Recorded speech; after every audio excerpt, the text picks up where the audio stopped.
Yeah, that's being blocked though. Okay, what about share? What about share? Okay, here it is. This meeting is being live streamed. Got it.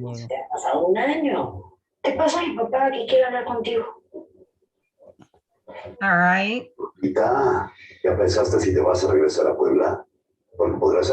Hey, Zach, did I make you the host? How do I get Okay, let me see if I could. I'm gonna reclaim it and let me see if I could. I don't want to lose that. Can it just stay there? Can somebody like mute themselves? Mute all. Okay, I did mute all. Okay, now Beverly, I'm gonna try to. Yeah, you can unmute yourself. I unmuted. Okay, all right. I just muted everybody because I wasn't sure how to do it, but Yes, better without so many people talking. Yeah. Okay, let's see how many. Okay, so let me see. You have your co-host. So you see there is a slideshow. If you go to the right, you see the arrow next to the slideshow? You see arrow, the slideshow? What it is the talking is covering that. Yeah, but you could move this, you go to the top. Oh, here it is. And you move it, okay? So it says add sharing restrictions, control who can share. No, not that. Not that. Yeah, to the left of it, there is a slide. Yeah, slideshow. So go. Okay. Press on the arrow next to it. Yeah, arrow. Press, and you see the press arrow again, and it says present there. Okay, you see presenter view. Yeah. Okay. All right. Yeah, close that thing on the left. And you have a much bigger presentation right now. You see? Right, it'll be the. Yeah, but just close this box, you know, I on will. top. Yeah. So, okay. Where am I closing this? Yeah, there is an X on the right upper corner of the box. No, go to the X. Higher. Go higher to the no higher. Move it a little bit. No. Move the whole box. Go to the top of it and just move it down a bit. Okay. No, move it down a bit. Oh, the whole close box. it. And then you close it. Yeah. Okay, it's over to the right. Okay, good. So now you have it, you see?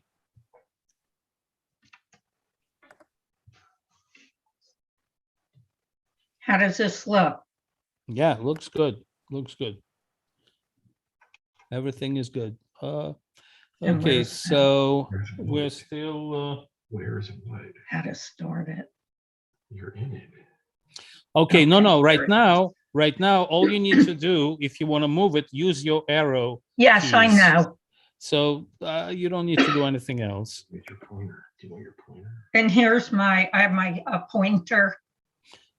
Yeah, we see your pointer. Yeah, that's right. Good. Click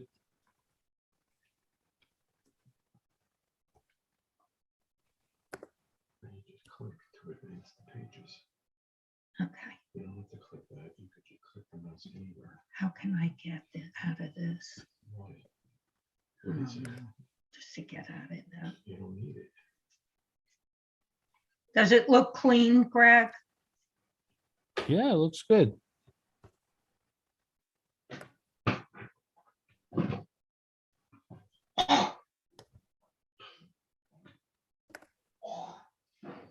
Let's just wait for everybody to join. We have, it's 12 o'clock right now, but well, we're gonna have a lot of people today. So it's 12 o'clock right now. Let's wait for 5 minutes maybe before we start to make sure that everybody, and then I'll just admit people as they come. You just click the button to advance your slide. You don't need that. Click. Yeah, you really don't need to do anything else. I mean, I think you're fine. Just Okay. You could just click the button. Okay. You're good to go. Yeah.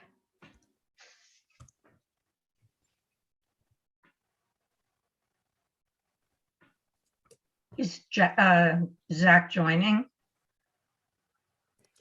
he's already in. He's here. Oh, okay. He's just under a different name. I don't know why, because he joined as a guest. Because How did Robert Kellerman get involved? well, he is here also. He is muted. Let's not discuss this right now. You asked Zach actually. Okay.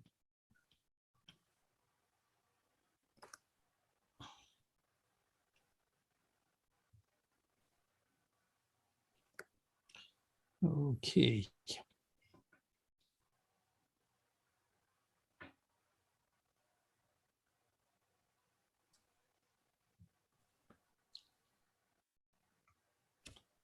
So just a few more minutes. Yeah, I'll just say a few things because there are a lot of participants here. Because some people, the format of this meeting will be that if you have any questions, you put it in the chat, and I will monitor it, and I will pose the questions to Beverly as we go. At some point, and then also we will after the end of the presentation, we will have a conversation and discuss whatever the questions still there. But yeah, feel free to put it. We used to, when we were a smaller group, to have kind of like a conversation going with everybody participating. However, it's not viable with so many people present. So just put it in the chat, and I'll try and I'll pose your question at the convenient time. Okay.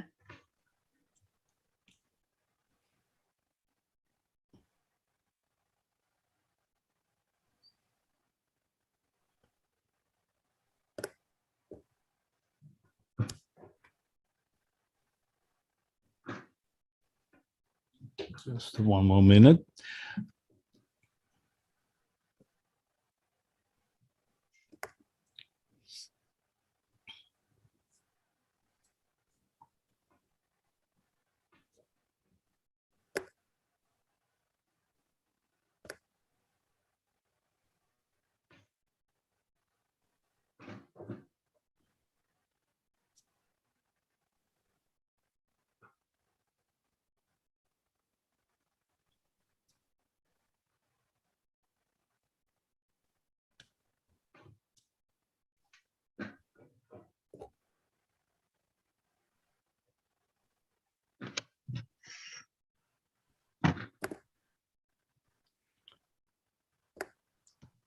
Okay, let me find Robert to unmute.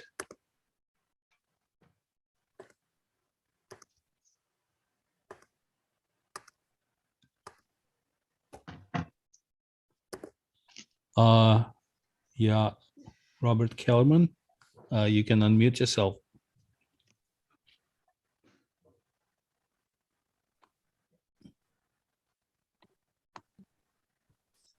Oh, thank you. Hey, Zach. Hey, Greg. Thanks for hosting us. I'm going to stay muted because I'm kind of multitasking and working in the background. I just came to get things kicked off and hear the first part of your presentation. Thanks for hosting us. Sure. Thank you.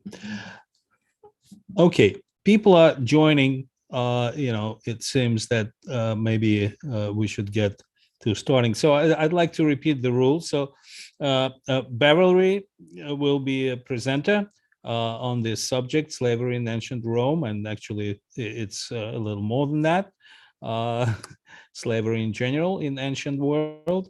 And again, just want to say we're all history buffs here. None of us are professionals. And if you want to have a question, if you have a question, just put it in the chat. I will monitor it. And at some point, I will pose a question to Beverly. And we will have a discussion after the presentation. If anyone, I will unmute those who want to stay, and we will talk in generally. Okay, so let's start the presentation. Beverly, go ahead. Take it. Welcome everyone, and a special thank you to Zach and to Greg for supporting me, as this is the first time I'm presenting.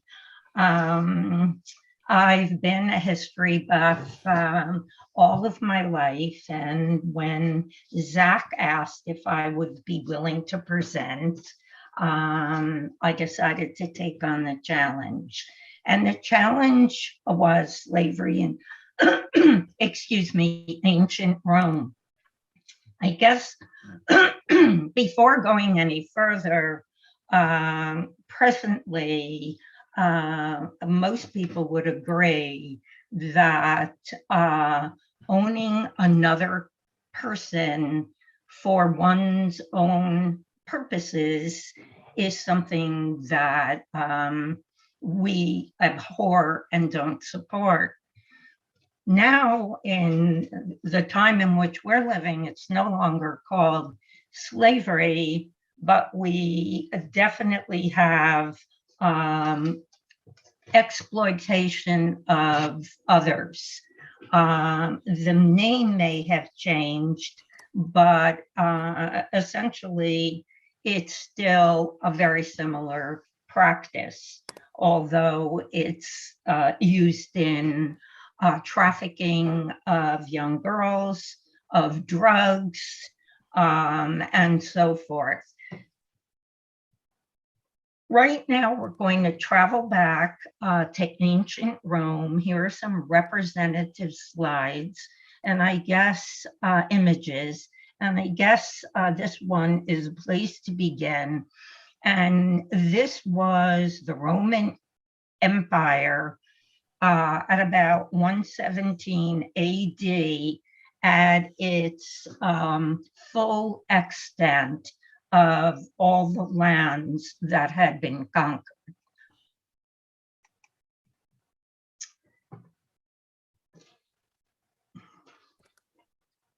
As you can read, the Roman Republic was one of the great civilizations in history, greatest, and lasted for over 1,000 years. Like other civilizations, it started in a small town, and as that town grew and the areas around became larger cities, early Rome was ruled by kings for life. Eventually, the Roman Republic was founded after the monarchy was overthrown in 509 BC. At that time, like in times that would follow, only the wealthy, who were called patricians, could hold office. After the revolt of the plebeians, what we call commoners, the stronghold of power was broken and the democratic republic became more democratic. I'll just leave this here.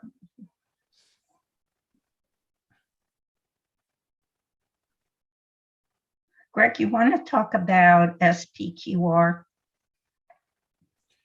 No, I don't remember. It says Senate to the people of Rome. That's Right. how it's translated. But So I don't this know. was the head of the so-called government was the Senate.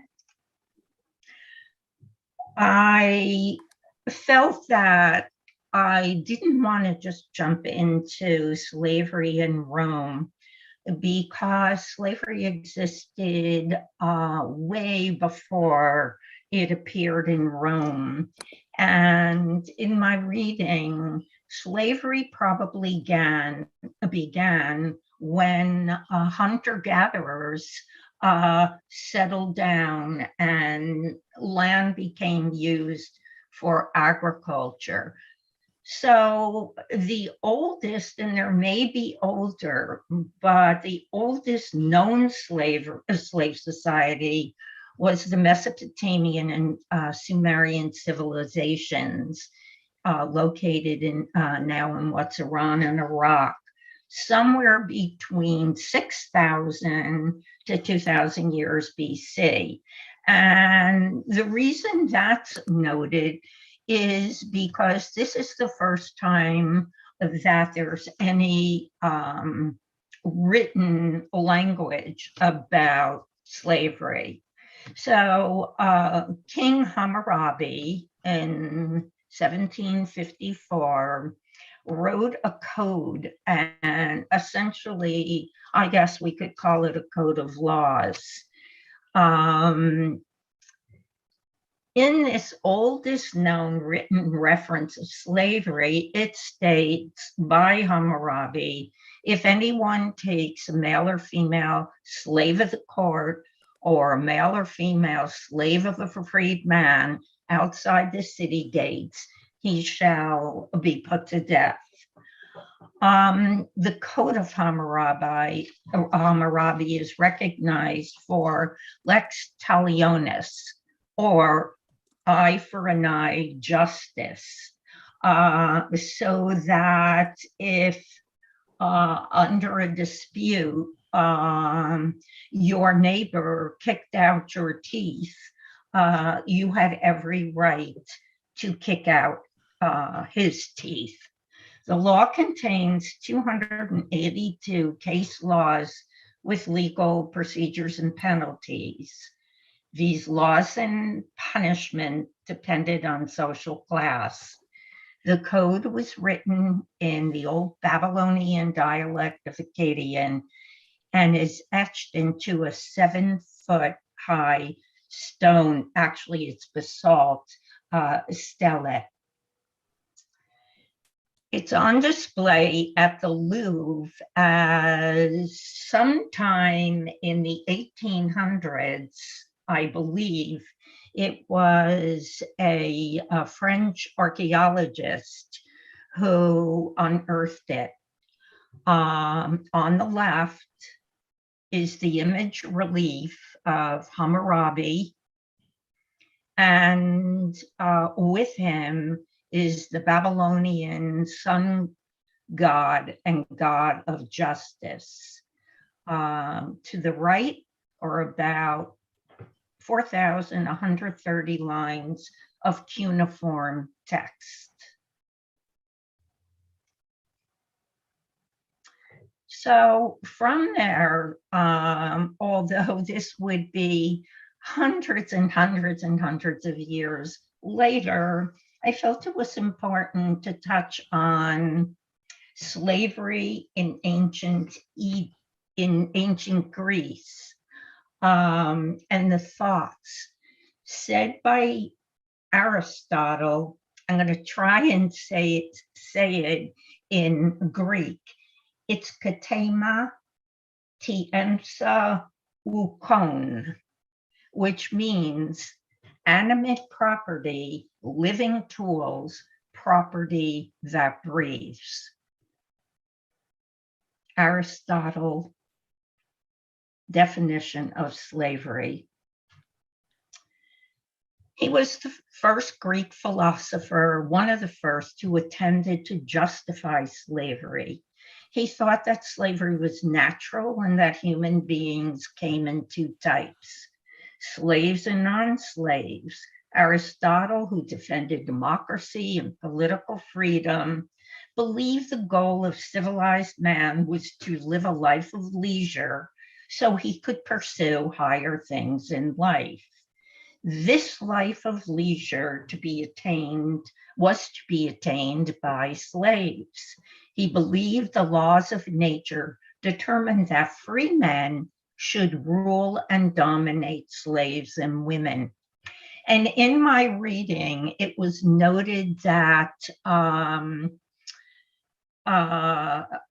high status Greeks were not interested in working, that their greatest achievement would be to go to the places where other people of their class were and to discuss philosophy, mathematics, art, and culture, and that everyday work was to be done by slaves.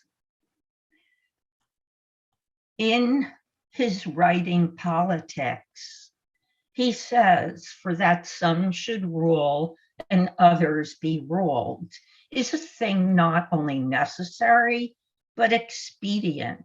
From the hour of their birth, some are marked out for subjection, others for rule." Treating humans as property was part of Greek life, which enslaved people used in all areas of society. Slavery was widespread, with Athens home to an estimated 60,000 to 80,000 slaves during the 5th and 4th centuries BC. It's estimated at that time slavery constituted a third of the population. One of the ways slaves were used was in the mines, and this was the lowest form of slavery for any human being to encounter. Greek slaves and the Greek mines of Lorien. Greek slaves numbering in the tens of thousands were condemned to work in the mines or quarries where conditions were notoriously brutal. Damnati in Matalam, those condemned to the mine, were convicts who lost their freedom as citizens, libertas, forfeited their property, bona, to the state, and became servile poni, slaves as a legal penalty. Their status under the law was different from that of other slaves. They could not buy their freedom, be sold, or be set free. They were expected to live and die in the mines. And I think I read that the oldest that they ever lived to be was 17. The mines of Lorien are located to this day in southern Attica, not far from the center of Athens. The slaves were best known for producing silver, but also copper and lead. And this is something I'd like to read to you if you're interested. Read about the Battle of Salamis. I don't know how to pronounce it in Greek, but Salamis was won by the ancient Greeks against Persia. Many historians believe a victory by the Persians would have stopped the progress of ancient Greek civilization and, by extension, Western civilization. The ships which helped to win the battle were paid for with silver from the mines of Lorien. Large numbers of Athenian slaves mined silver, which significantly contributed to the city's wealth for almost 300 years.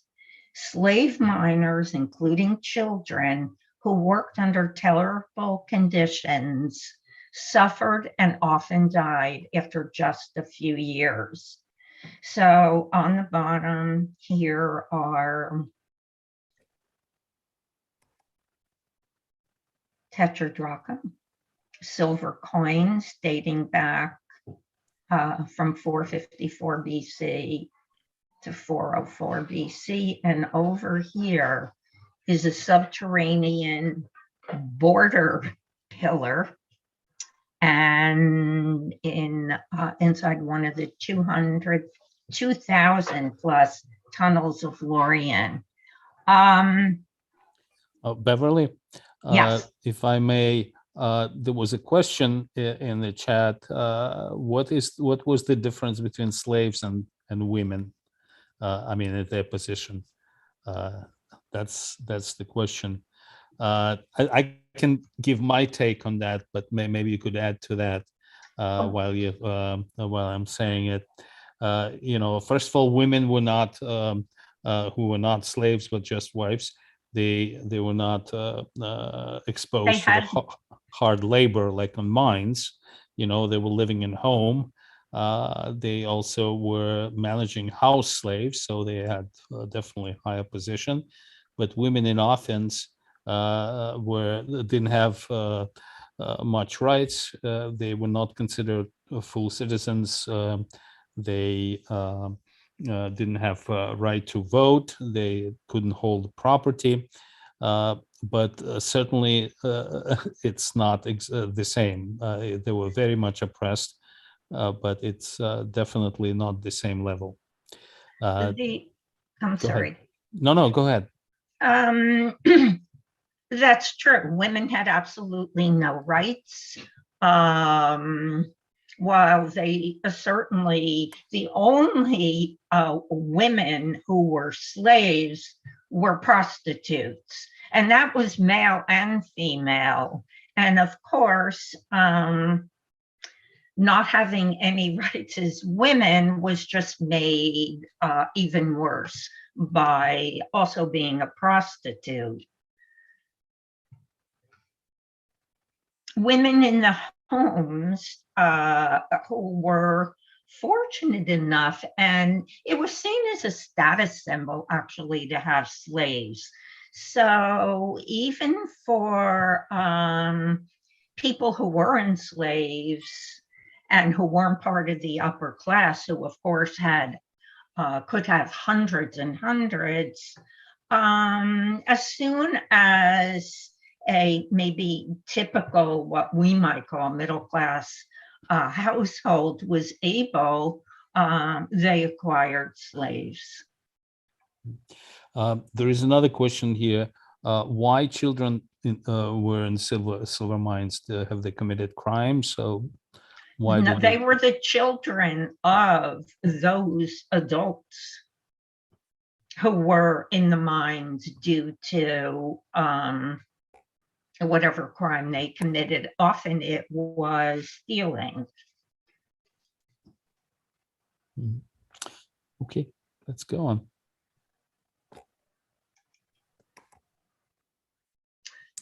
Okay, so we're now moving on to, let me just see if I may. Lines of Lorien. No.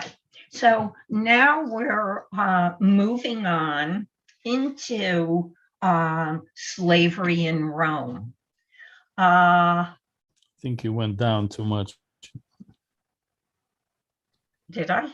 Yeah, you probably pressed accidentally. Yeah, just keep pressing the arrow keys up.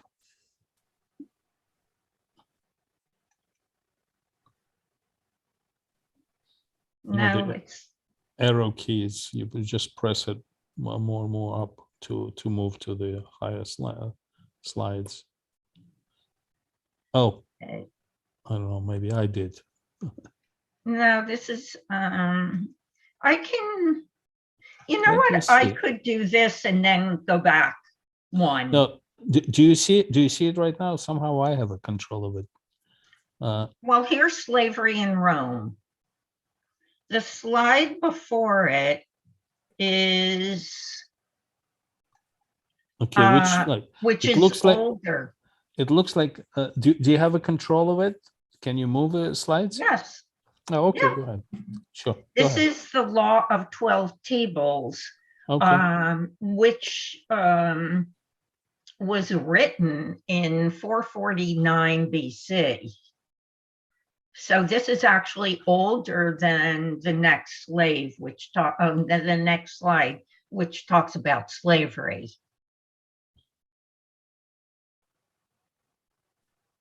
Are you okay with me continuing? Yes. Yes. Of course. Okay. Go ahead. The laws of the 12 tables.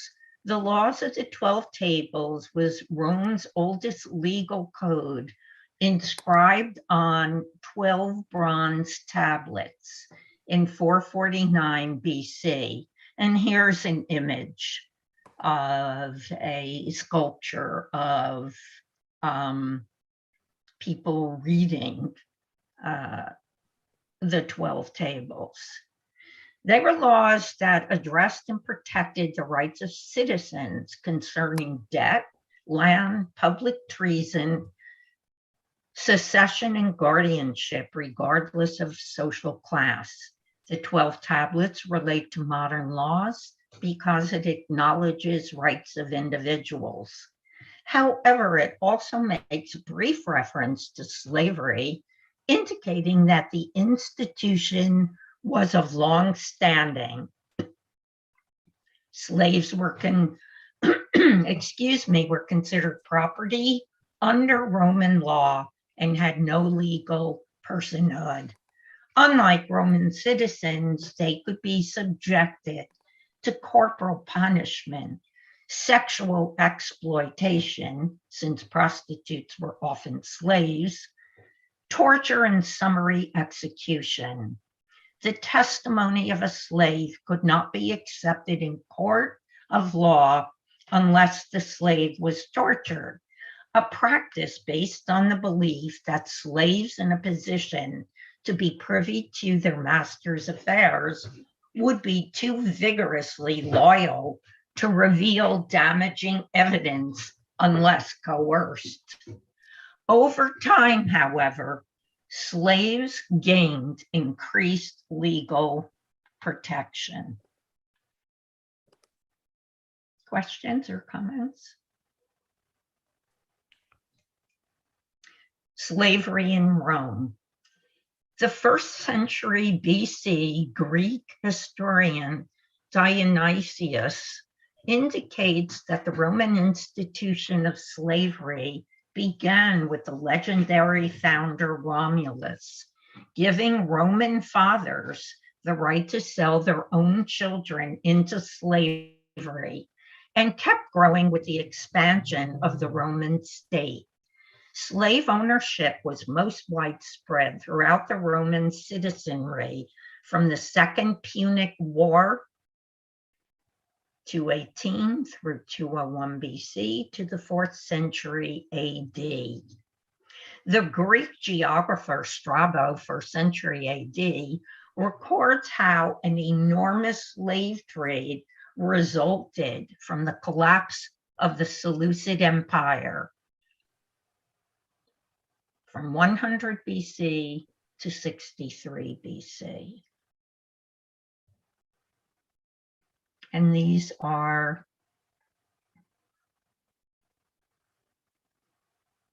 selling of slaves and more slaves.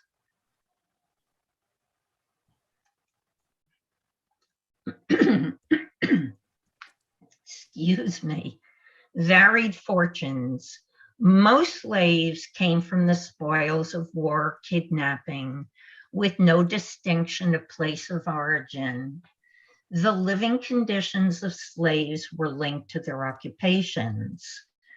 As property of their master, Athenian slaves were treated less harshly than in other city-states, although they could be sold off in the blink of an eye. One criticism of Athens slaves was that they and free men were often hard to tell apart. Domestic slaves were often looked upon as one of the family. And there was a blurb in my reading that slaves new to a household, this is, I'm talking now in Athens, would be welcomed with nuts and with fruit, sort of like in a marriage.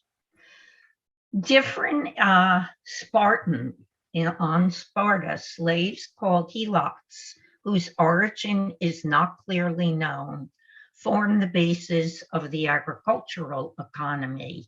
Helots were ritually mistreated, humiliated, and slaughtered. They never left the place they served.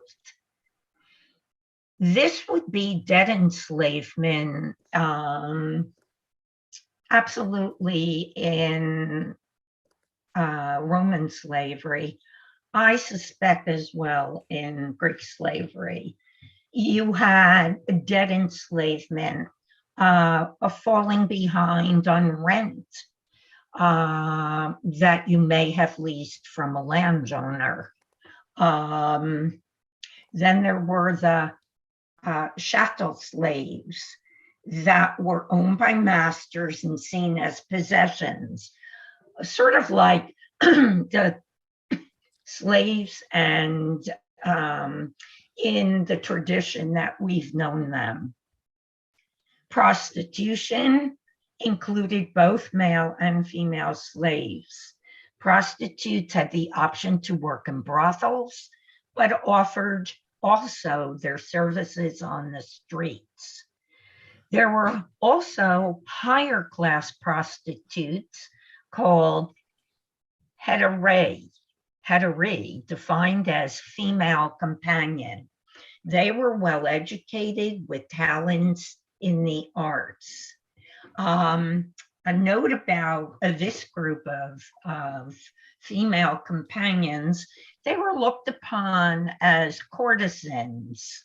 And when one of you asked about the status of women and slaves, a gentleman maybe might have been married, but he was still allowed and had every right to also have a courtesan be in the household at the same time as his wife. Then there were slaves taken by war. These were public slaves owned by the state and worked for the civic good. Clerks, road construction, and even tutors all were denied civic rights and disqualified from participating in politics. And so this is the plural. In singular, the word would be demoios, and that would be a slave taken in war, and demois, a female slave taken in war. Beverly, Yes. there is could you go back that slide? Yeah. Well, let me make a couple of comments, and then there is also a question. One comment is about helots. The helots.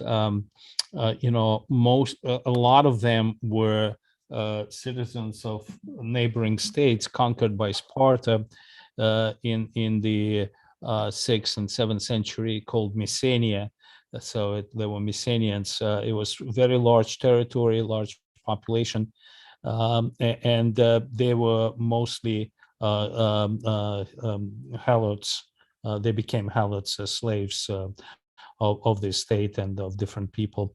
That's one thing. The other one about the slavery in Athens, what happened is at the time of Solon, who was a reformer, one of his reforms actually addressed the question of the debt enslavement, because the citizenry of Athens started to reduce. A lot of them fell into debt and became slaves.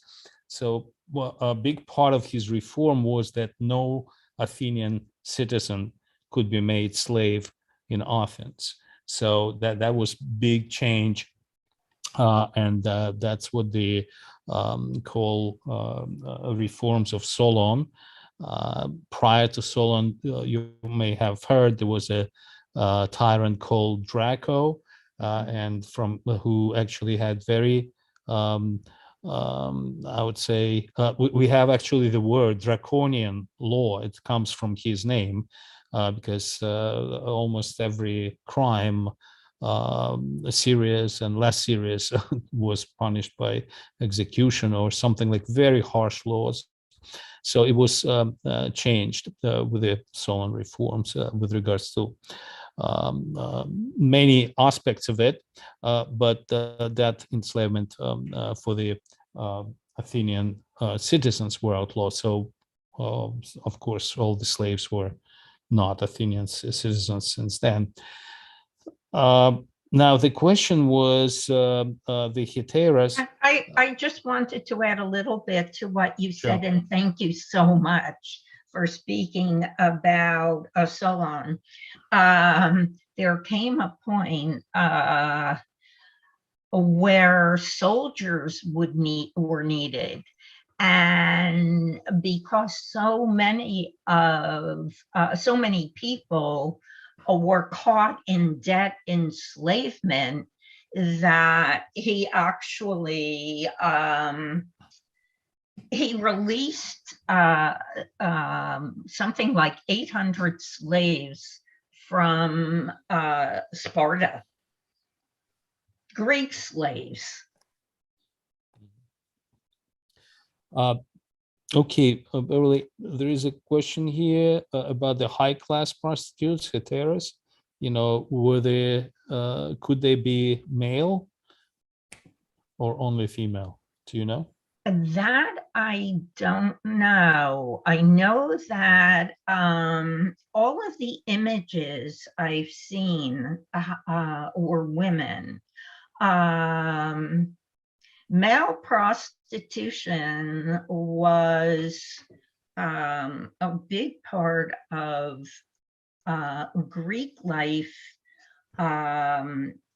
in Sparta. But the women, these female companions, these courtesans, were oftentimes actually widows. And they might stay with a gentleman for years. Yeah, I also a couple of examples came to mind. So the most famous hetera of that period in Athens were Aspasia, who was eventually became a wife of Pericles. I mean, the most significant political figure in the 5th century BCE. And she was very educated. She was from the city of Miletus in Anatolia, and was not a citizen, Athenian citizen, but she made a wife later on after his divorce with the first wife.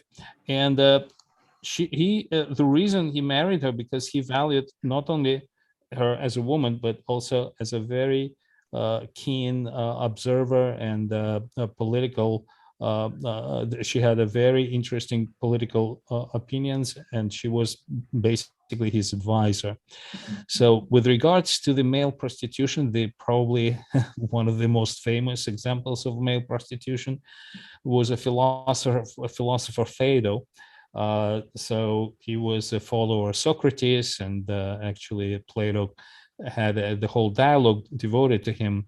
Had nothing to do with his male prostitution, but Phaedo was a citizen of there was one of the states, Peloponnesian states, and was taken as a slave and sold into the whorehouse, male whorehouse, and he started to follow Socrates at the very like he was very young apparently, and after becoming his pupil, he was bought out by rich friends, other pupils of Socrates.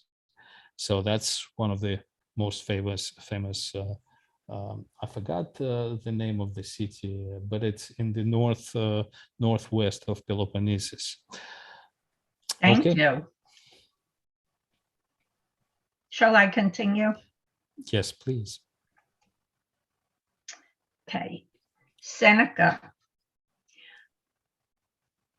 a Roman Stoic philosopher, writer, orator, and statesman, Seneca, who lived from 4 BC to 65 AD, was Rome's leading intellectual during the middle of the 1st century AD. Brought back from exile, he and his friends would virtually rule Rome in the first years of Nero's reign. Seneca the Younger was born in Cordoba in the Roman province of Baetica in Hispania, but grew up in Rome. And Seneca had this friend, Lucilius, and he corresponded with him over the course of many years. And he wrote letters that were bound together in a book, and it was called The Moral Letters to Lucilius.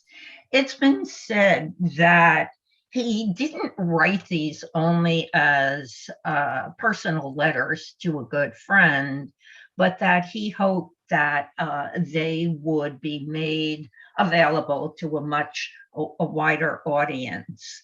And very specifically, letter 47 is written about slavery, in which he says to his friend, Lucilius, who's a fiscal officer of Sicily, and he always opened his letters with Seneca greets Lucilius, and always ends with the Latin word farewell, val. This essay is a look at dehumanization in the context of slavery in ancient Rome. It criticizes aspects of Roman slavery with outright opposition, even though he himself was a slaveholder. And here it is.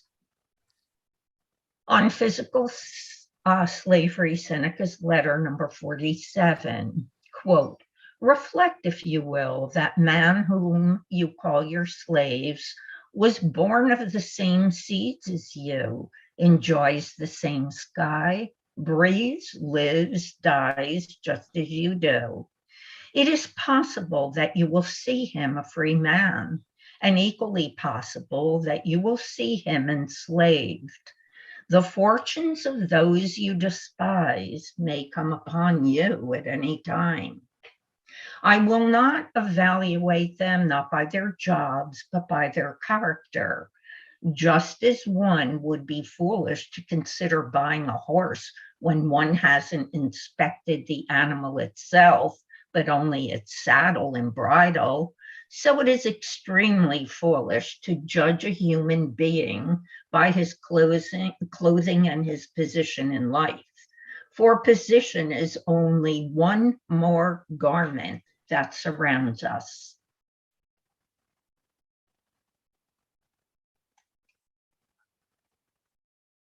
And we move on to slavery and warfare.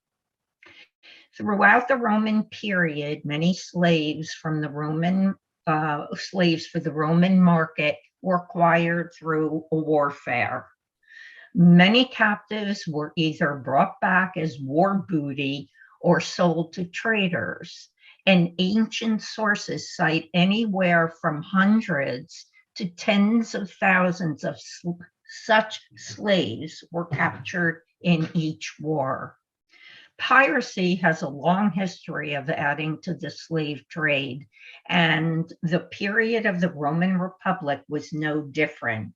Piracy was particularly lucrative in Cilicia, where pirates operated with impunity from a number of strongholds. Although large-scale piracy was curbed under Pompey and controlled under the Roman Empire, it remained a steady institution, and kidnapping through piracy continued to contribute to the Roman slave supply. Whoa, sorry.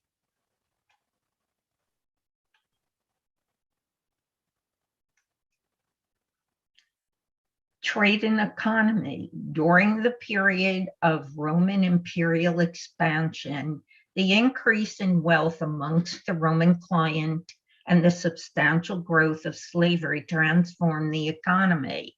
Although the economy was dependent on slavery, Rome was not the most slave-dependent culture in history. Delos in the Eastern Mediterranean was made a free port in 166 BC and became one of the main market venues for slaves. Multitudes of slaves who found their way to modern-day Italy were purchased by wealthy landowners in need of large numbers of slaves to labor on their estates. Slave markets seem to have existed in every city of the empire, but outside Rome, the major center was Ephesus. For those of you who have been to Ephesus, you can actually see places where the slave trade occurred. And here's a slide of just what daily shopping might look like. Yeah, just wanted to say that Ephesus is probably one of the best preserved Roman cities in the world. Yes, it's quite spectacular.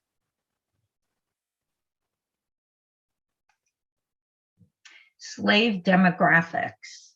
Estimates vary for the prevalence of slavery in the Roman Empire.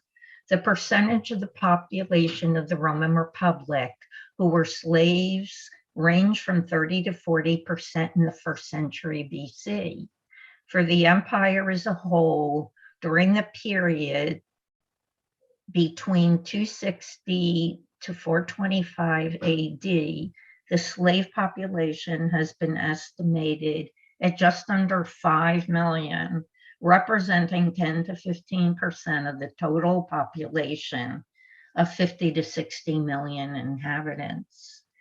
An estimated 49% of all slaves were owned by the elite, who made up less than 1.5% of the empire's population. About half of all slaves worked in the countryside, where they were a small percentage of the population, except on some large agricultural, especially imperial estates. The remainder, 25% or more, were in towns and cities as domestics and workers in commercial enterprises. I just would like to add another piece of demography that I was researching myself in terms of how rich this 1% or 1.5% of population was compared to the average citizens. And in Rome, in that period, they said that the 1% was approximately 20 times richer than average population. while right now in the United States, this number is approximately 200. Some things change and some don't.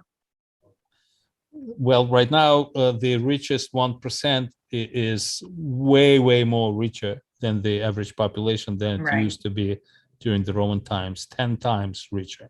Mhm. And here, demography continued. Roman slavery, and I think this is important, was not based on ideas of race. Slaves were drawn from all over Europe and the Mediterranean, including Gaul, Hispania, North Africa, Syria, Germany, Britannia, and the Balkans. Those from outside of Europe were predominantly Greek. One interesting a passage I read, I don't remember his name. Of course, it was a slave who only went by one name, and he was Black. And his owner was so impressed by his intellect that he freed him and paid for his education, which I doubt. It almost seems like he might have been a house slave, only in that would be the only way to know a slave more, my opinion. Jewish slaves never fully assimilated into Roman society, remaining an identifiable minority. Foreign slaves had higher mortality rates, lower birth rates than natives, and were sometimes subjected to mass expulsions. The average recorded age of death for the slaves of the city of Rome was extraordinarily low, 17 and a half years old. By comparison, life expectancy at birth for the population as a whole was in the mid-20s. It was also noted that if a child lived to 10 years old, the chances of that child living to the age, I believe it was 62, were very high. Another comment that after the Jewish War in 70 AD, the Jewish slave, there was an influx of course, all the spoils and the slaves that Romans brought to Rome, and those Jewish slaves were used to build the Flavian Amphitheater, which we know right now as Colosseum, and about 10,000 of them were participating in building it for a period of time. And of course, it was built on the money that was taken from the Jerusalem. I talk about that later on. Oh, you do? I Yeah, I apologize. do. Thanks. Auctions and sales. New slaves were primarily acquired by wholesale dealers who followed the Roman armies. Many people who bought slaves wanted strong slaves, mostly men. Julius Caesar once sold on the spot the entire population of a conquered region in Gaul, with no less than 53,000 people, to slave dealers. Within the empire, slaves were sold at public auction or sometimes in shops or by private sale in the case of more valuable slaves. Slave dealing was overseen by the Roman fiscal officials called quaestors. Some slaves stood naked on revolving stands with a neck plaque which described origin, health, character, intelligence, education, and other information pertinent to purchasers. Prices varied with age and quality. The dealer was required to take a slave back within 6 months if the slave had defects that were not visible at the sale, or make good the buyer's loss. And here's a painting of the slave market in ancient Rome. In a number of the images that I've seen of slave markets, actually, most of them I've seen have been of women, but they always shield their faces, or the paintings. They're in paintings, they're depicted as shielding their faces. So I don't know if that's, artist liberty or that was true.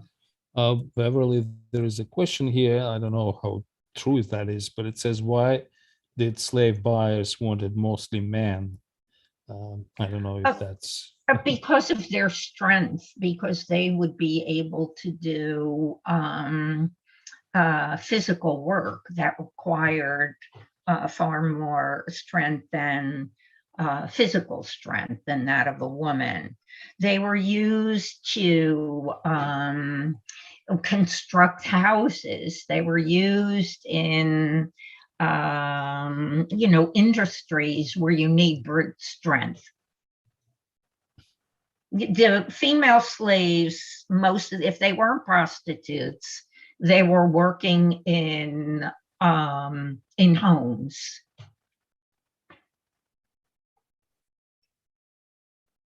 I hope that answers your question. Yeah. Debt slavery. Nexum was a debt bondage contract in the early Roman Empire, a Roman Republic, sorry.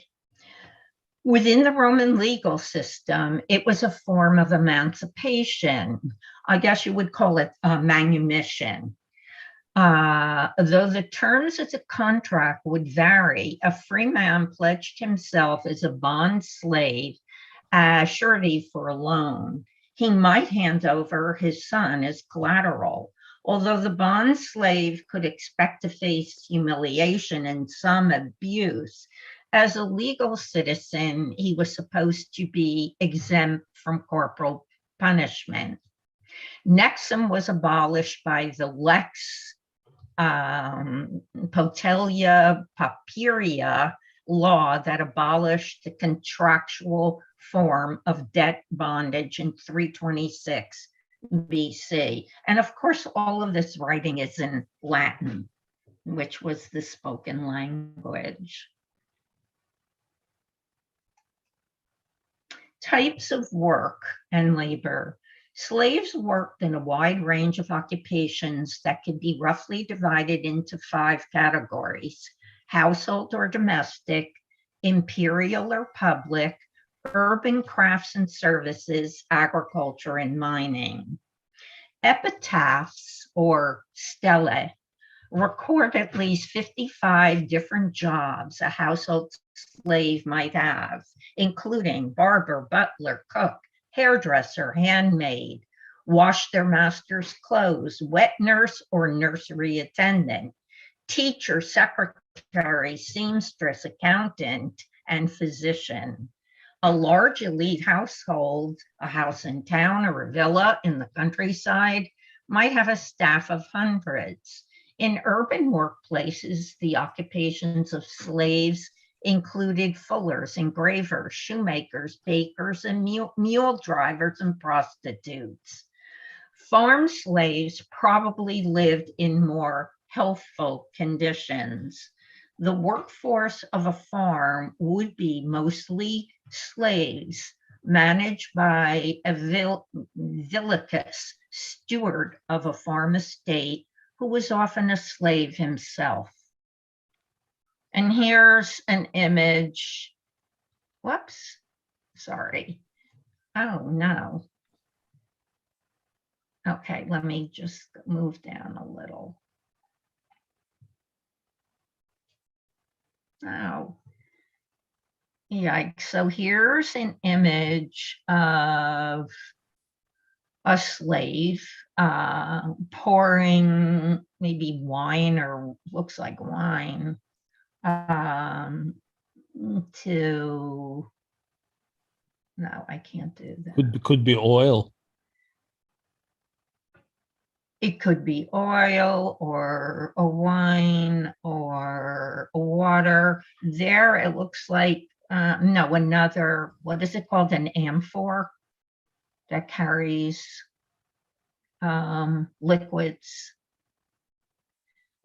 Okay, we'll move on.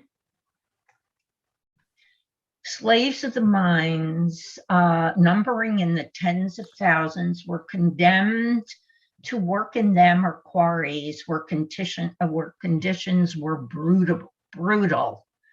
Notoriously, those condemned to the mines were convicts who lost their freedom as citizens, forfeited their property to the state, and became slaves as a legal penalty.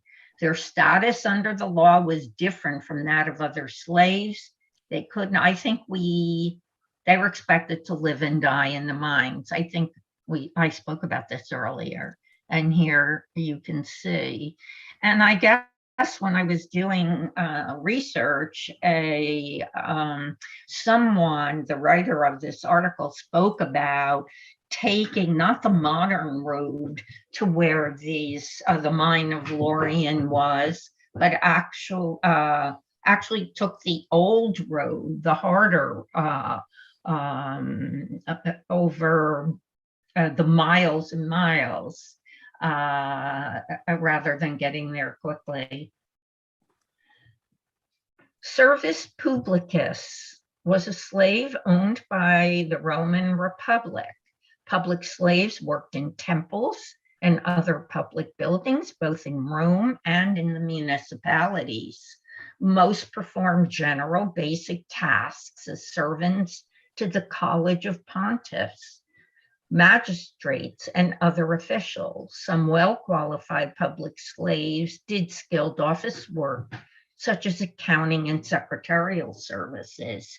They were permitted to earn money for their personal use. Because they could prove their merit, they could acquire a reputation and influence, and were sometimes considered eligible for manumission. During the Republic, a public slave could be freed by a magistrate's declaration with prior authorization of the Senate. In the imperial era, liberty would be granted by the emperor. Municipal public slaves could also be freed by the municipal council. And here's a sarcophagus relief of a Roman, I guess we call him an attorney, a jurist, he's reclining, and his slave is holding writing tablets. There is a question, how long did the slave last in a mine? Any idea? Well, I would think maybe a couple of years yes, the most. I was just going to say that they couldn't last any longer. There were safety issues. There wasn't food. There wasn't proper ventilation. They were condemned to a life of torture, living torture. Treatment and legal status. In Roman times, the slave was excluded from itself. Servus non habet personam. A slave has no persona. He has no personality. He does not own his body. He has no ancestors, no name, no cognomen. Cognomen is like a nickname, an extra personal name, and no goods of his own. The testimony of a slave could not be accepted in court of law unless the slave was tortured. And I talked about that earlier.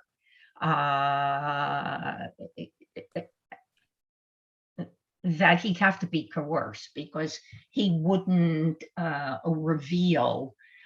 He was caught between a rock and a hard place, because if he did tell the truth and his master did something illegal, then his master probably would have him killed. And here is in Turkey a relief from Smyrna depicting a Roman soldier leading captives in chains.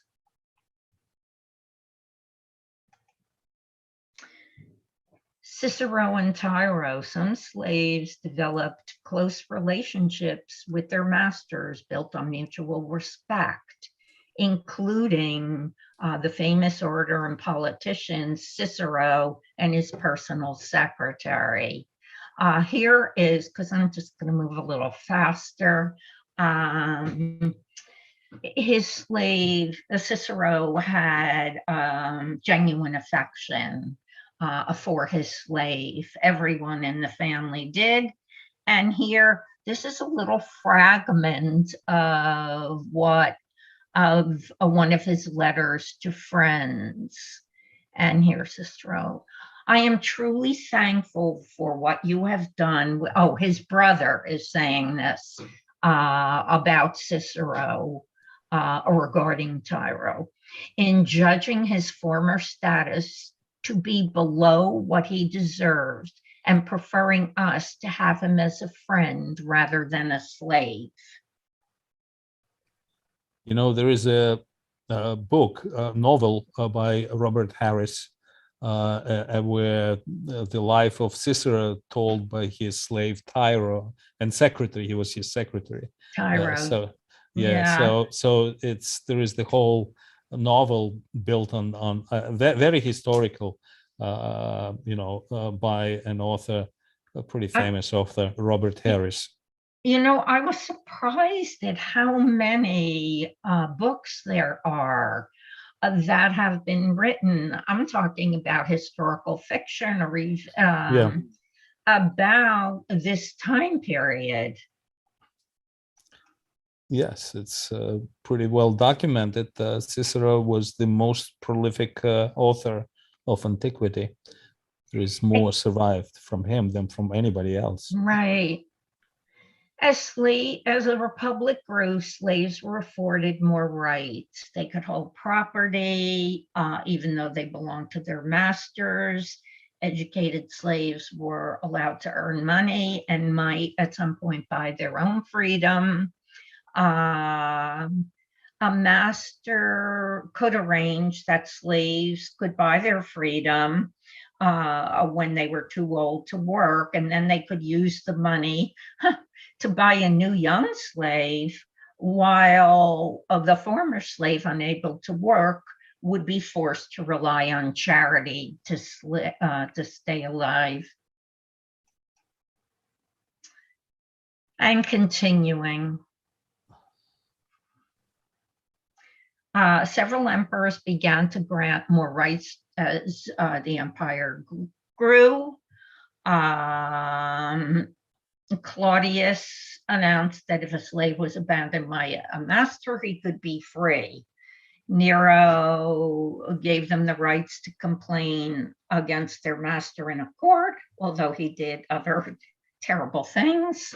Antonius Pius, a master who killed a slave without just cause, could be tried for homicide. So legal protection of slaves continued to grow. Slaves were able to complain about cruel and unfair treatment by owners.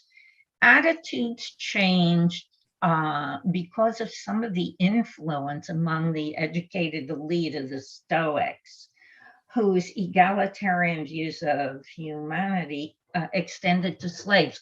But what was interesting, there was this thought that even though you are a slave, in your mind, you needn't be one, because you could step out of yourself and kind of just exist in your mind. which was a point of view. Abuses. So see this was a collar that could not be taken off. And on here was a medallion. There are reports of abuse of slaves by Romans, but there's little indication how widespread the harsh treatment was. And if you think about it, we're reading, mostly second and accounts, certainly not from those who were enslaved. It was normal for masters to discourage slaves from running away by tattooing the leg, arm, or forehead. And on the leg, on the forehead, it would say, "Stop me, I am a runaway," or "tax paid" if the slaves were owned by the Roman state. For this reason, slaves usually wore a headband to cover up the forehead tattoo.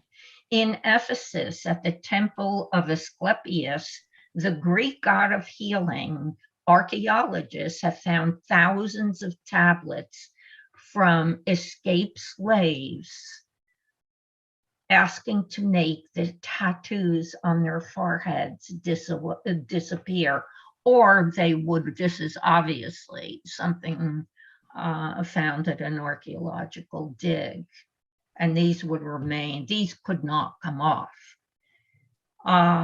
Crucifixion was the capital punishment meted out to slaves.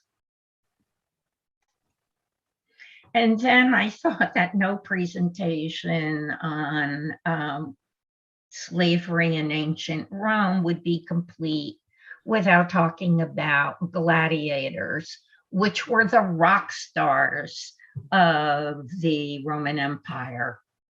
Romans believed that the first gladiators were slaves who were conscripted to fight to the death at the funeral of a distinguished aristocrat, Junius Brutus Pera, in 264 BC. This spectacle was arranged by heirs of the deceased to honor his memory. Half the gladiators who fought in Roman arenas were slaves. Successful gladiators were occasionally rewarded with freedom. However, gladiators were trained warriors and had access to weapons, so were potentially the most dangerous slaves. At an earlier time, many gladiators had been soldiers taken captive in war. And like Greg mentioned earlier, the Colosseum, also named the Flavian Amphitheater, was built sometime between 70 and 72 AD as a gift to the people during the reign of the Flavian emperors. Construction began under the Emperor Vespasian. This massive structure was largely built by up to 100,000 Jewish slaves after the fall of Judea in the First Jewish-Roman War, which lasted from 66 to 73 CE. These slaves were supervised by Roman engineers and craftsmen. And so, yikes. So here's a model of what it looked like.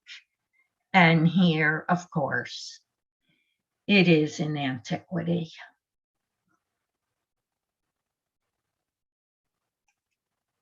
And of course, the rock stars of all rock stars was Spartacus, who was a Roman slave and gladiator who lived between 111 BC to 71 BC. Spartacus was a real person. Unfortunately, only about a dozen ancient writers survive to this day. None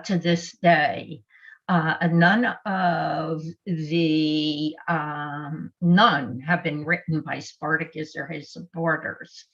According to surviving sources, Spartacus' name actually is unknown, but yesterday I happened to find some information that it may have something to do with a spear. So it seems to me that Spartacus was a name that was given to him. He was born in Thrace, an area in Southeast Europe that Romans often tried to subjugate during the 1st century BC. First, he served in an auxiliary unit and either became an insurgent or a bandit. He was captured and sold as a slave to a man who owned a gladiator school. At the training school, when he was destined for the arena,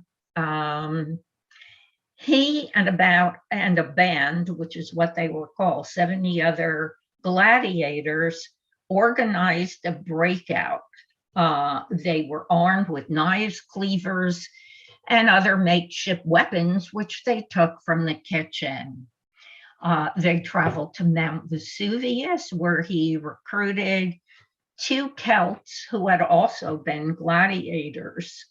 And as they traveled, other escaped slaves joined the band, and ultimately their ranks swelled to nearly 100,000. To the Romans, they were becoming a growing threat. Spartacus was known for waging a brilliant guerrilla campaign. And the Roman army was many in number and well organized. And they were absolutely no match for the Roman army. And Spartacus and his men lost their battle in the Third Servile Revolt. Spartacus has long served as an inspiration to revolt against oppressive rule.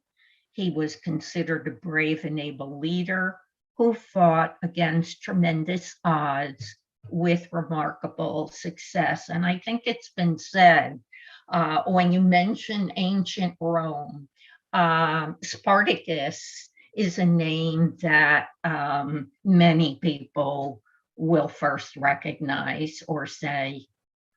And here's just a beautiful mosaic of gladiators. And briefly, the 3 servile wars, with the first 2 having some of the very similar reasons for uprising and the third not. They were slave revolts, and servile comes from the word service or slave in Latin. The first servile war was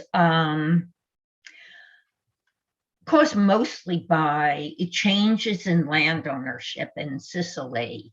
And what happened, there were so many slaves and there wasn't enough food, and the slaves were being treated cruelly, and because they were starving, they resorted to robbing.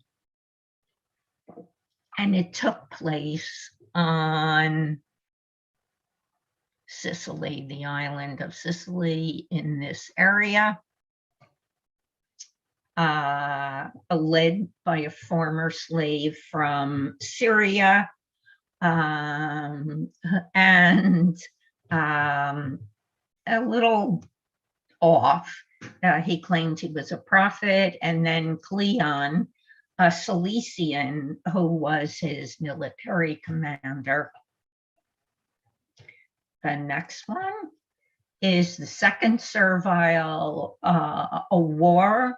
And this I mentioned earlier, with the Roman tax collector had enslaved so many Romans under debt slavery that there weren't enough soldiers to pay for yet another I guess battle somewhere. So what happened was he freed Roman slaves, 800 of them, and that made other slaves angry. And the plantation owners were angry over the fact that their slaves were taken. And so what happened was the act of manumission was revoked.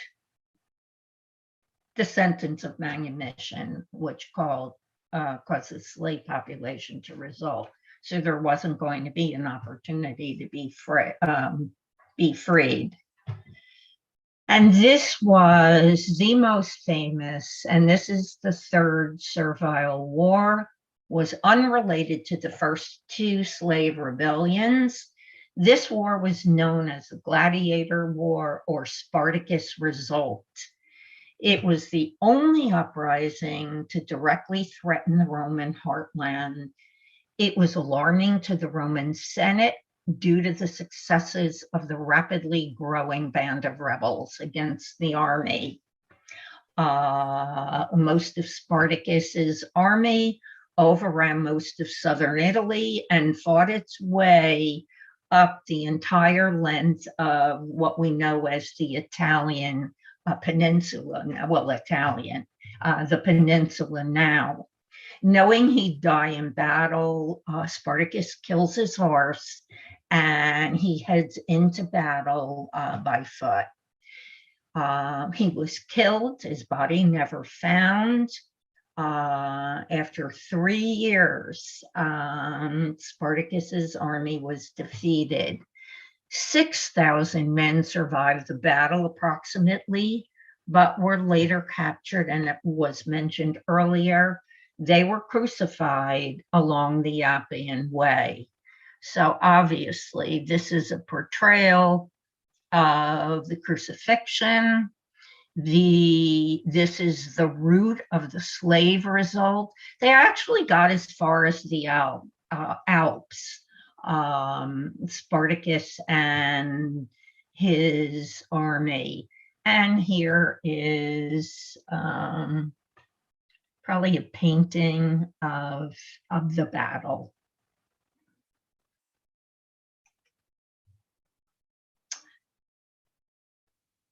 So this is we're almost at the end, the late Roman Empire and what happened, economic trouble and over-reliance on slave labor. So while Rome was being attacked from the outside, it was also crumbling within. Constant wars and overspending impacted the imperial coffers. Oppressive taxation and inflation widen the gap between rich and poor. To avoid the taxman, those of the wealthy class fled to the countryside and set up independent fiefdoms. At the same time, the empire suffered a labor deficit. Rome's economy depended on slaves to till its fields and work as craftsmen, along with other fields of work. The military traditionally provided a fresh influx of newly conquered peoples to put to work. But when expansion ground to a halt in the 2nd century, Rome's supply of slaves and other war treasures began to dry. A further blow came in the 5th century when Vandals claimed North Africa and began disruption of the empire's trade by prowling the Mediterranean as pirates. With its economy faltering and its commercial and agricultural production in decline, the empire began to lose its grip on Europe. Emperor Constantine was the first Roman emperor to convert to Christianity. When he did, the life of slaves improved slightly. However, Christianity did not bring an end to slavery. The Romans were not the first people to use slaves, but no one in history had relied on them as much as they.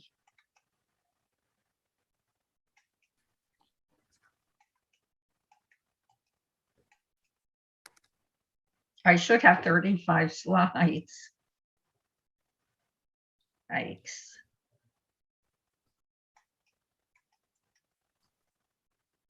So do you have more slides? They're not appearing. When I set it up, there were 35 of them.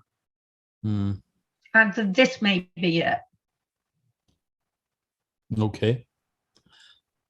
All right. So thank you. I mean, that was great. We just went through the whole from the beginning of civilization to the almost the end of Roman Empire. So there are still plenty of people here. So maybe I'm not done. Oh, No? please. I No, apologize. I Okay, know go why. ahead. Because I wanted to include it. But I decided I wanted to give I guess a human look at what life was like. And this story is, I mean, it's a true story. And it is, I wish we could put up a slide of Pompeii, just of Pompeii, for any of you who have ever been there. I hope you can conjure an image for yourself as I read this. And for those of you who haven't been there, just look at it, go to your search engine and look for Pompeii. So what I'm going to read you was actually delivered as by a professor at the University of, she's a professor of art history at the University of Delaware. And she is using new approaches to understand history through literature, law, art, and other material evidence. And the project she was working on was, because this was written about 10 years ago, Pompeii slaves and bringing them out of the shadows. So she is giving this talk, and subsequently the book that she wrote has been published. But this really, I thought, was so meaningful, and I'd like you to listen. Who were these slaves? Roman slaveholders got them from many places. Some were Greeks, some were Africans, some were bred in the country, specifically for the role. Mount Vesuvius buried Pompeii in 79 AD. In a searing avalanche of hot air, volcanic ash, and rock. The city's population has been estimated at 20,000 people near the time of its destruction. Although no one knows exactly how many slaves were in the city, the typical Roman household may have had 5 to 7 slaves, with larger houses such as the impressive House of Menander, nearly the size of a city block, having many more. Using a map of Okay, I don't need to read this part. Slaves might snatch precious time out of their owners and various slave supervisors' sight, fetching water at a public fountain, slipping into a tavern, bakery, or cook shop, resting on a masonry bench in the shade of a house a few streets away, lingering in a garden on the south side of the city. In doing so, a slave could become more anonymous and invisible on the highly frequented streets. Those narrow two-way stone streets would have been noisy and odoriferous, filled with donkey carts, human sewage, and animal feces, with slaves carrying the wealthy elite above the mob on litters. Slaves were not immediately identifiable by their dress. The simple tunic was the clothing of choice worn by slaves and their owners alike. Only the toga was reserved for Roman citizens. However, many did not wear it because the long length of material was cumbersome and difficult to keep clean. Urine, used as a cleansing agent due to its high ammonia content, was collected in jars and taken to the fulleries, which would be like a laundromat where clothing was laundered. Slaves working in the fulleries would stand in small tubs filled with urine, water, and dirty clothes, stomping on them to clean the cloth. Where slaves are more visible in Roman history is in literature and the law, because slaves were viewed as property, and if they were damaged by an erratic donkey cart or falling pot flung from an upstairs window, final retribution would need to be made by the perpetrator. Although some slaves escaped, extensive means of recovering fugitives led to the recapture of many. The gruesome remains of a slave shackled in irons, unable to flee Mount Vesuvius's eruption, were later found in a slave prison when the city was evacuated centuries later. We're learning, and this is what the author says, we are learning to see what we have been trained to unsee. We are looking at the world through a slave's eyes, and not only through the eyes of the elite citizens who control the streets. And as I say, she's a professor of the University of Delaware and specializes in ancient Roman art and architecture and extensive research in Greek and Etruscan art, and has been to the site of Pompeii many times. And at the beginning of her talk, she speaks about, and this will be the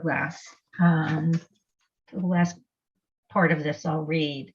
Her name was Amica, and her name and footprints are embedded in terracotta, in a terracotta tile belonging to an ancient Roman temple. The sign tile is a rare find because Amica was a Roman slave and her footprint survives. For the most part, the slaves of the well-preserved city of Pompeii still remain largely invisible in history.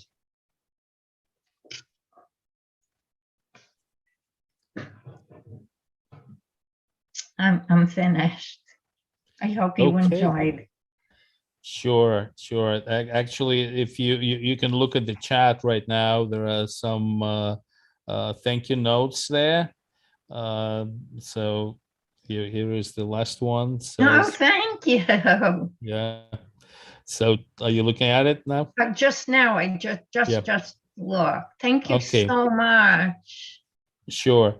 Yeah, if anyone has questions, I don't want to unlock everybody for now, but if you want to specifically want to say something, you could raise your hand, and I will unmute you.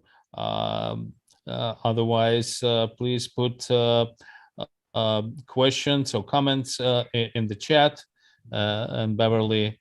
Yeah, here's something. Eye Mhm. for an eye reappears in early Jewish literature, further evidence that Jewish law and theology was influenced by ancient Mesopotamia. Yes, Patrick. Yes. I just found that so interesting and enlightening because, as I say, I am not a scholar, and this is just something that fascinates me because some of what I read, can be applied today in some ways. So yeah, thanks for commenting on that. Whoops. Let's see what else. Joining from Ireland. Thank you. Wow. Legal and social stat. Okay, we talked about that. It's okay. Okay.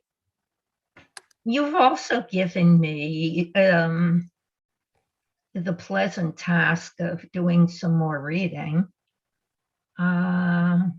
Yeah. Julius Evola, or Evola, the Italian philosopher. Oh, it's interesting. Okay. Yeah, there is a SO. You can unmute yourself. Hi there to everybody. My name is Sonia. I go under So. And I'm in from Ireland this evening, and I just wanted to say to Beverly, it was an absolute pleasure listening to you. I could listen to you for hours. But what I wanted to ask you was, did I hear you saying that you're not a scholar? Was it just an interest you have in Roman history in general? So to be perfectly honest with you, I've been a participating member of Meetup Ancient History in many languages since the lockdown due to COVID. So I joined in June 2020, and I was so impressed by everyone's a love of history and their vast knowledge. I, on the other hand, only had an interest. And while I faithfully attended, our meetups on Saturdays, and would occasionally ask a question or make a comment, I guess it was at some point, not that long ago, that Zach asked me if I'd be willing to present. And so with great trepidation, I agreed. Well, thank you, Zach, for suggesting that. It was really wonderful. And have you traveled to Italy? Yes. Yeah, I could feel that from you, the passion. Yes. To have been in Pompeii and to have that memory so clear in my mind that when I read what this scholar wrote, I could just picture it. Yeah. You portrayed that. That's how your presentation came across. So I just wanted to say thank you so much, and I'll keep an eye out to see if you're presenting anywhere else, because really it was a pleasure. And thank you very much for hosting, Greg. Oh, as I said, in the beginning, thank you so much, Greg and Zach, for helping me out. I say this in all humility. The technical part was really tough, and I thank my son for helping me and really getting it to look as, I think, as nice as it does. It was So- super, and your technical difficulty didn't come across at all, so you swung it. But I leave you there, and thank you so much to everybody. Thank you. And best wishes from freezing cold Ireland. It's heading here. Thank Oh, you. Be well. Okay, take care. Thank you, Bye. Sonia. Thank you. Thank you, Greg. Okay, so anyone else wants to talk or raise your hand or put some comments if you want, questions. And I don't know if you want to look, Beverly, a little bit further. Yeah, I'm looking, I Patrick. have asked all the questions, just maybe if you want to see, there are many comments thanking you and praising your presentation. I think it's a rewarding thing to do for you. So if you want to comment on anything, okay, so far we're doing good. Okay, I'm going to type a message. Okay. Oh. Thank you so much for your kind words. I loved sharing. Well, I don't know what happened. Are you still there? I'm here. Okay. Okay, thank you. I'm just trying to fix something. Okay, and I'm just going to put this and this. Whoops.